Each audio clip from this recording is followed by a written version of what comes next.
En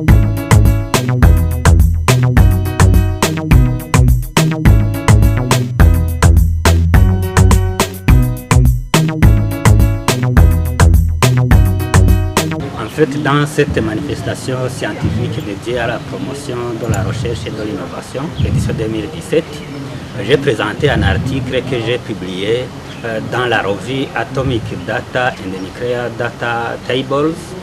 Cette recherche concerne les collisions entre électrons et ions moléculaires, l'ion de monohydrure de beryllium. En fait, le travail part d'une recherche qui est coordonnée par l'Agence internationale de l'énergie atomique pour exploiter la fusion thermonucléaire contrôlée. Comme vous le savez, il y a de l'énergie, il y a une problématique de l'énergie au monde, et les énergies qui sont exploitées actuellement sont efficaces mais présentent des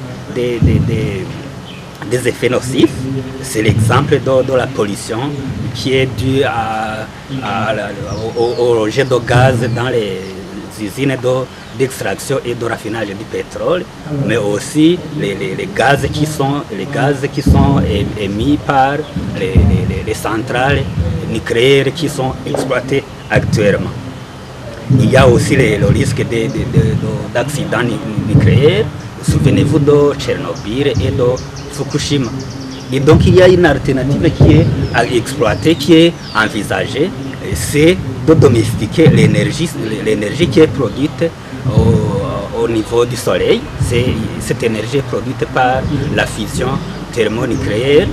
Et en fait, une fusion thermonucléaire, c'est une collision entre deux atomes légers pour former un noyau un peu lourd par rapport au combustible et produire une énergie excessive et qui est retirée et exploitée par l'humanité. Et le problème, donc, c'est de confiner, donc pour domestiquer cette fusion, c'est de confiner le plasma du deutérium et du tritium qui vont se combiner pour former de l'hélium et émettre beaucoup d'énergie. Et dans cette machine, le tokamak qui a été conçu par les Russes, le problème est de confiner ce plasma et on s'est convenu maintenant de paver l'intérieur de la machine par le beryllium. Mais avec les fortes énergies de ces atomes combustibles, la paroi sera érodée et donc il y aura une formation des espèces du beryllium avec les atomes du combustible, d'où il y a une formation des impuretés. Et la problématique est donc de suivre l'évolution de cette impureté qui réduit de ces impuretés qui réduisent la performance de l'appareil. Donc moi, je me suis concentré aux collisions entre les électrons qui sont plus nombreux dans l'appareil et l'impureté monohydrure de beryllium à l'état ionique pour donc suivre l'évolution de cet ion et donc modéliser l'évolution de cet ion. Et en fait, s'il y a la collision entre les deux, s'il y a collision entre les deux espèces, l'ion et l'électron, il peut y avoir une dissociation de la molécule formée. Il peut y avoir une excitation vibrationnelle ou une excitation dissociative, donc là où on aura les deux molécules qui sont séparées, mais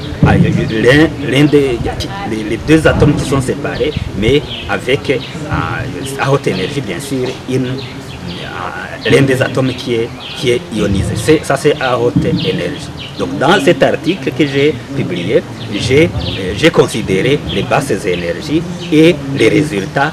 Donc nous avons vu qu'il y a une dissociation qui est plus prépondérante par rapport aux autres processus. Donc avec les résultats obtenus, nous pouvons, qui sont utiles pour la modélisation de l'évolution de ce plasma, mais aussi la spectroscopie, donc pour quantifier la spectroscopie de ce plasma et donc quantifier le degré d'impureté du plasma de fusion. Les résultats, je les ai présentés sous forme de graphiques que j'ai présentés, mais aussi sous forme de tableaux. Et ces tableaux de chiffres sont exploitables par les autres chercheurs dans des codes de prédiction des résultats expérimentaux. C'est ça en fait mon travail.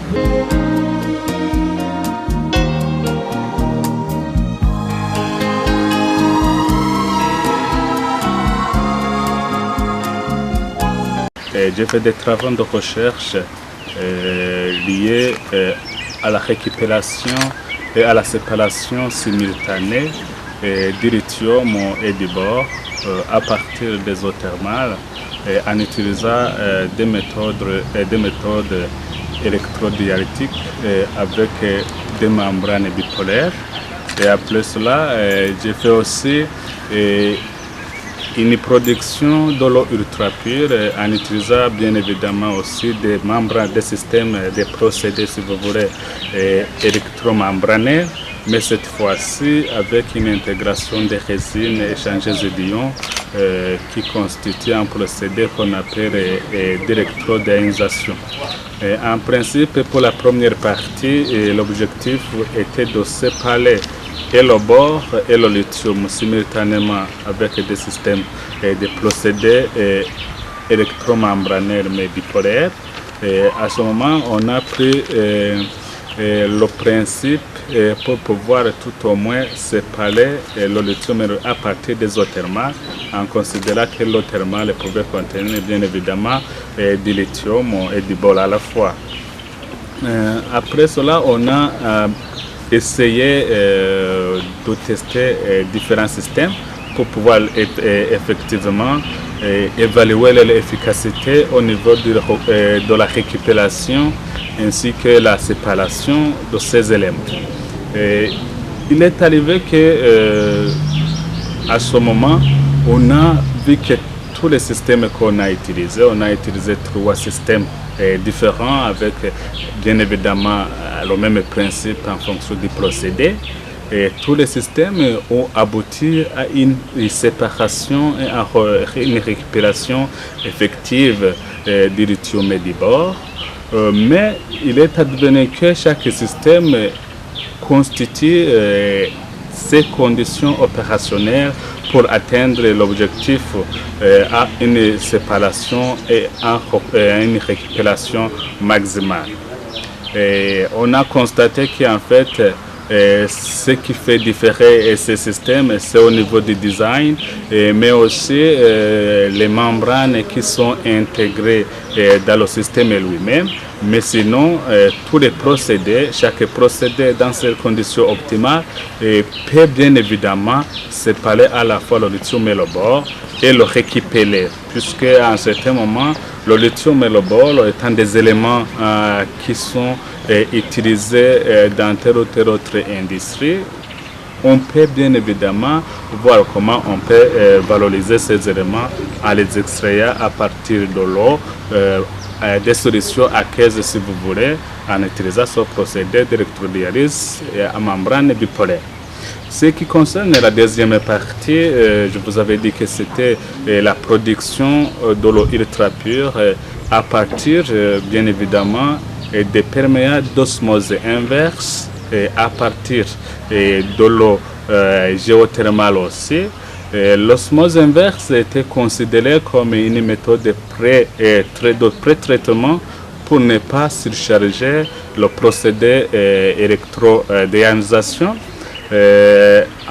En fonction des objectifs pour pouvoir arriver à cette production de l'eau ultra pure, il a fallu qu'on optimise certains paramètres, notamment le débit de la solution. Il y a aussi les membranes qui doivent être intégrées dans le système et aussi il y a le nombre de cellules qui doivent constituer le modèle en soi. Et après avoir effectué ces expériences, on a vu qu'en fait, en fonction des substances chimiques à éliminer pour la production de cette eau pure, il faudrait bien évidemment être spécifique. Par exemple, la conductivité électrique, qui n'est pas bien évidemment souhaité dans l'eau ultra pure, peuvent être à un optimum des autres conditions opérationnelles, être produits avec un potentiel électrique réduit comparativement aux autres espèces chimiques à caractère faiblement basique. Mais ces autres qui sont faiblement basiques, avec l'intervention des réseaux échangeuses d'ions qui sont intégrés dans le système d'électrodynamisation, on peut les séparer et produire de l'eau ultra pure sans pour autant qu'elle contienne ces éléments, notamment le bore, l'arsenic et la silice, si vous voulez. Et à ce moment-là, avec dans ces conditions optimales, qu'on peut dire, ce sont les membranes pour produire cette eau. Alors avec cette électrodynamisation, il faut essayer d'utiliser des membranes qui ont une épaisseur un peu grande comparativement à l'électro, plutôt à la conductivité, pendant que le potentiel, il faut un potentiel optimum élevé pour faire déplacer ces espèces. Et après, vous avez votre eau ultra pure qui ne contient pas ces polluants. Merci.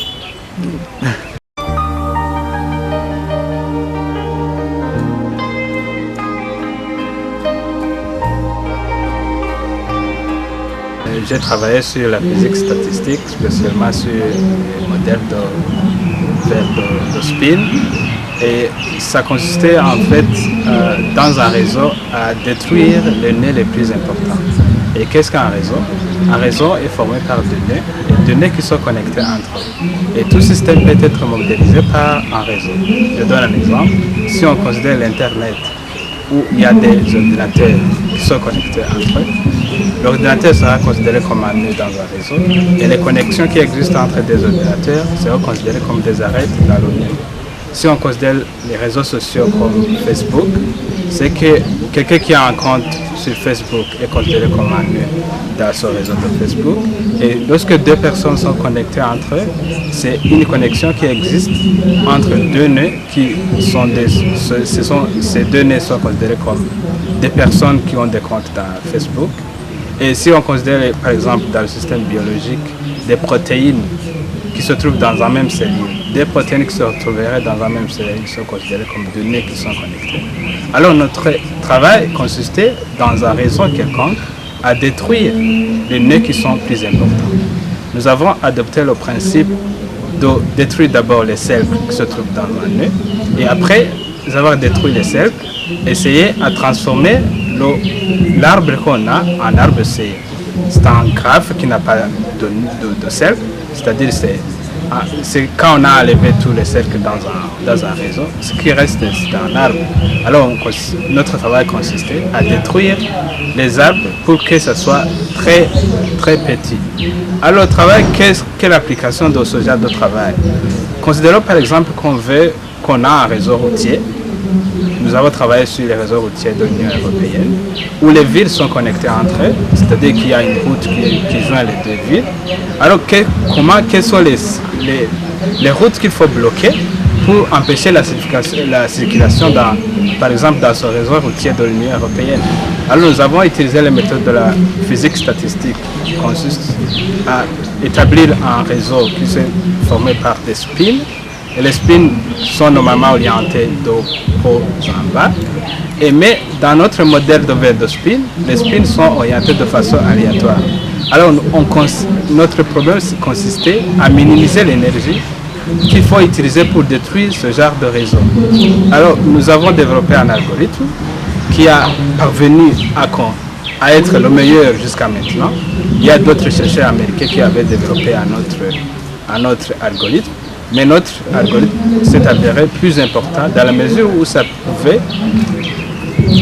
détruire un réseau en diminuant un minimum de nœuds dans un réseau. Une autre chose qu'on peut dire de notre algorithme, c'est que notre algorithme est difficilement défendable parce que dans la mesure où quand on détruit les cercles d'abord, c'est-à-dire que celui qui veut défendre le réseau ne peut pas s'en rendre compte qu'on est en train de détruire le réseau. Et quand, au fur et à mesure qu'on a détruit tous les cercles dans un réseau, c'est qu'il reste d'enlever un ou deux nœuds dans un réseau pour que le réseau soit détruit. Alors notre algorithme est vraiment difficilement défendable. C'est ce qu'on peut dire comme en alerte à la communauté internationale, que lorsqu'ils construisent des réseaux, de considérer plus de mettre les cercles dans le réseau. Merci. C'est bon.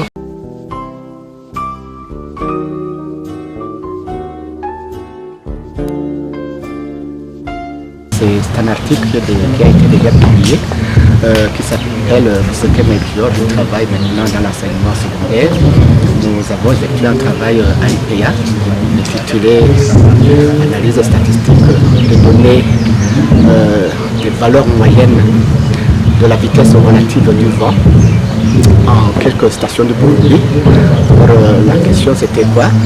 D'habitude, les distributions des fréquences relatives observées des données sur le terrain de la vitesse du vent peuvent être ajustées par des fonctions de densité de probabilité qui sont généralement de type fonctions de densité de probabilité de Weibull ou alors des fonctions de densité de probabilité qui en dérivent, qui sont les fonctions de densité de probabilité de Rayleigh et la fonction exponentielle.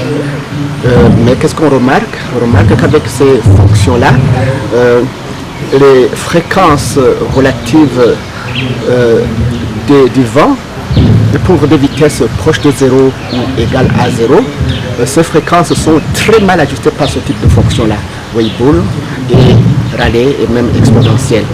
Alors on s'est imaginé de ne pas, on s'est dit pourquoi ne pas utiliser les fonctions de densité de probabilité bêta qui ont prouvé leur force dans l'ajustement par exemple des fréquences observées, des valeurs d'autres grandeurs physiques dont les variables varient entre 0 et 1. Ces variables sont notamment la durée d'ensoleillement relative, ça relève du domaine des énergies renouvelables. C'est aussi l'indice de clarté journalier, une autre variable dont les valeurs varient entre 0 et 1.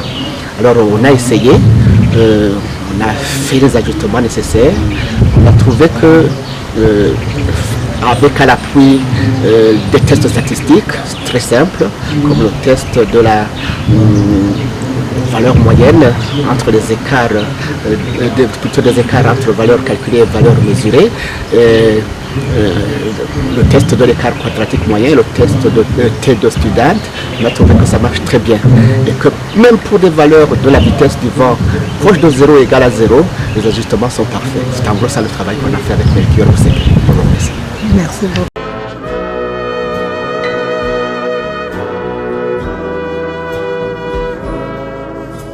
L'étude que nous avons menée au lycée Chibitoke était en rapport avec un espace numérique qui a été équipé par un projet français du FADEM qui a équipé une salle informatique.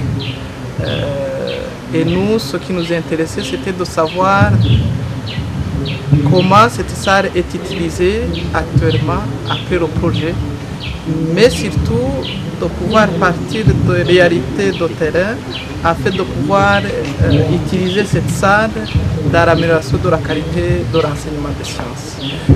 Pour y arriver, nous avons pu rencontrer le directeur de l'école, le responsable de la salle, les enseignants de sciences, mais aussi les élèves de la classe terminale en premier scientifique B. Et comme résultat, nous avons trouvé que finalement, cette salle, après le projet, cette salle n'était plus opérationnelle. Elle n'était pas beaucoup utilisée parce que dans le temps, on l'utilisait juste pour les documentations, connexion Internet, pour préparer les cours. Les élèves aussi pouvaient s'en servir pour se documenter. Mais également, nous avons trouvé que la majorité des élèves qui étaient dans la classe terminale n'étaient pas vraiment bien formés ou pas du tout. Ils n'avaient pas les notions requises en informatique. Parce que pour eux, au niveau de la classe, il n'y a pas ce cours. Mais aussi les enseignants qui sont jugés incapables pour pouvoir donner les cours d'informatique, mais aussi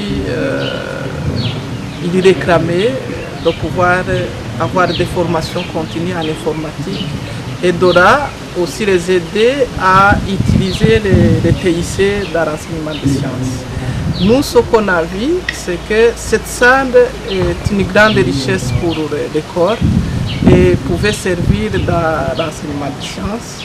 Et ça sera dans la suite de nos recherches parce que chaque mois, on va là-bas pour des appuis pédagogiques, mais aussi pour des recherches, pour se rendre compte des réalités de terrain dans l'enseignement des sciences.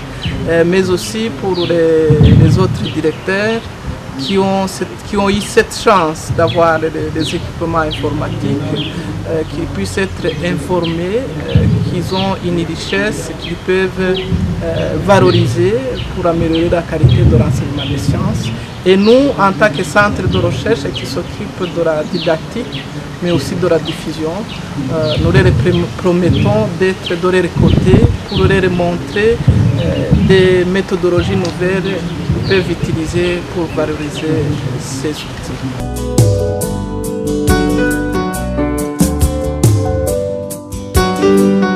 Cette étude que nous avons faite avait pour objectif de voir comment dans notre pays les ressources naturelles, notamment la terre, les forêts, l'eau et les minéraux, sont d'une part administrés, ça veut dire le cadre légal qui régit ces ressources naturelles, mais aussi les institutions qui agissent au niveau de la gestion de ces ressources, sans oublier aussi comment ces ressources sont réparties ou utilisées au niveau national.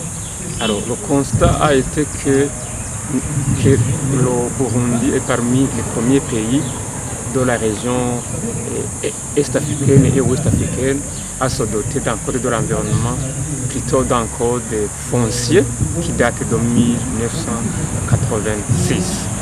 L'autre constat en général, c'est que nous avons trouvé au niveau de cette étude qu'au niveau de la gestion de ces ressources naturelles, il y a beaucoup de ministères qui interviennent dans cette gestion et de là, il y a un problème au niveau de cette gestion, mais aussi il y a juxtaposition de compétences, ce qui empêche bien entendu l'intervention au niveau du terrain.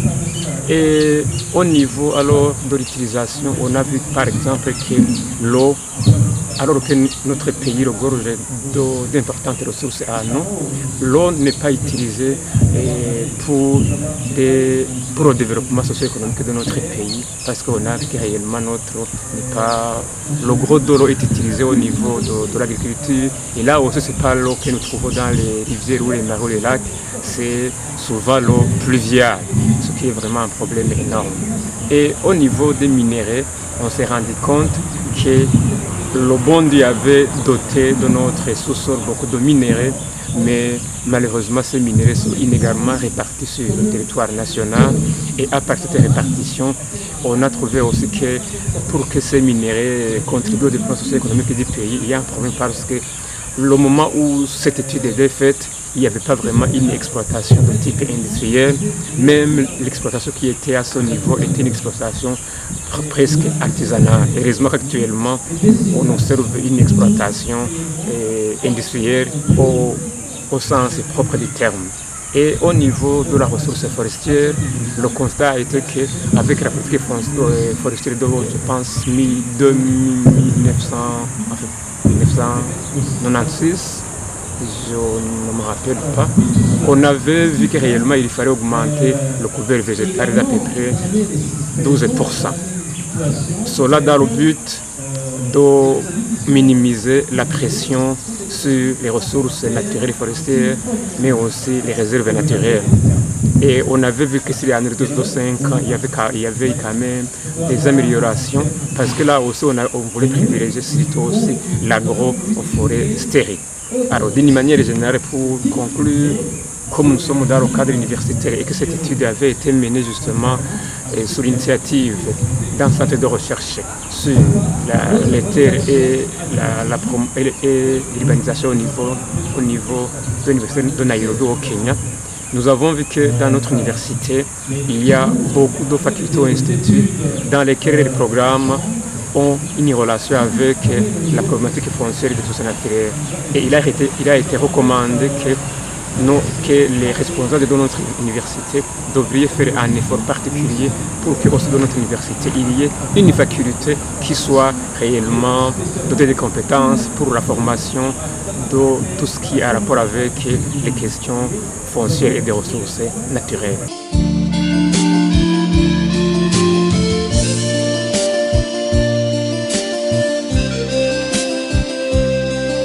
Donc, il s'agit d'un travail qui s'inscrit dans le champ de la sociolinguistique, une discipline qui étudie les rapports entre la langue et la société, ou les langues et les sociétés. Et l'objectif de ce travail était de montrer les images que les élèves et étudiants burundais ont pour se font de la langue française en milieu scolaire. Ainsi, dans ce travail, il a été démontré et il a été observé que les élèves et étudiants burundais préfèrent beaucoup plus la langue anglaise que la langue française.